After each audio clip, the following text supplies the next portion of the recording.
Eddimu ly'okubala abantu okwetooloola eggwanga lyonna kwakolebwa abantu ab'enjawulo okwali abaabala oba ba enumerators, abakulembeze ku byalo n'abalala ku mitendera egy'enjawulo.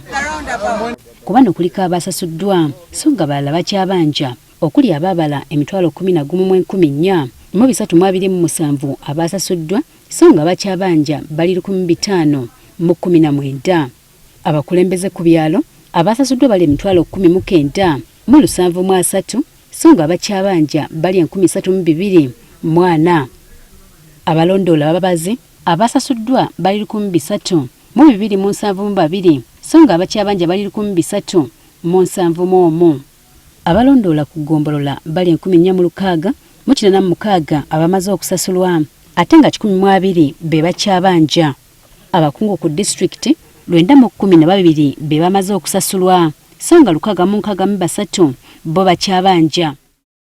A total of 98.7% enumerators and their supervisors have been settled. Gabe mukimanyi twalina aba service providers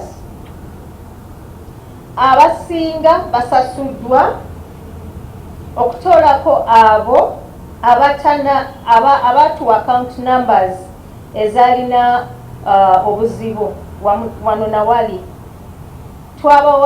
Twasaba batereeza information gye batuwa kasita bakikola nabo nga basasulwa. Tukitegedde nti abatannasasulwa baliko ensonga ez'enjawulo ezikyabalobedde okuweebwa ssente zaabwe omuli ensobi ezaakolebwa nga beewandiisa. Kati mu system eno ya e-cash bw'oregistaringa erinnya lyo naye ng'ennamba teri mu linnya lyo ssente zijja kukola ki zijja kubawunsinga. Kati abamu bali mu kategori eyo. Ne disitulikiti ezimu bano bagamba nti tezinnaweereza amannya g'abantu baazo abeetaba mu ddimu lino. There was the delay to submit some names by the respective local governments where these enumerators and enumeration supervisors worked. And of course that could also affect the payment process back here in the Bureau. Waliwo nabakyabanjibwa ebyakozesebwa mu kubala abantu gamba ng'amasimu oba tablets ne power banks. Twakozesa tablets 122,026 tablets. Kweye namba twakafunako 121,197 tablets. 829 tablets zezitannaba kukomezebwawo. Twakozesa 119,418 power banks.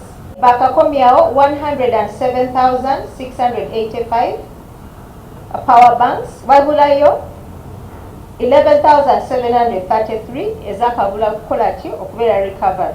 Kati kwabo abatannakomyawo equipment tubasaba bazikomyewo kubanga oba togikomezaawo togenda kusasulwa era tonnasasulwa. Kyokka bano babagumizza nga bw'atali muntu yenna tagenda kusasulwa singa anaatuukiriza buli kimu mu butuufu bwakyo. Tulikolagana wamu ne b'official ab'omu local government naddala mu district ne mu cities okulaba nga buli omu eyakola naffe asasulwa. Ekitongole kino ki Uganda Bureau of Statistics UBOS kyakwongera okulambululawo ekituuse ku nsonga z'okubala abantu n'okusasula abaakola omulimu guno. Jennifer Kabale, Agafeeyo ku Spark TV.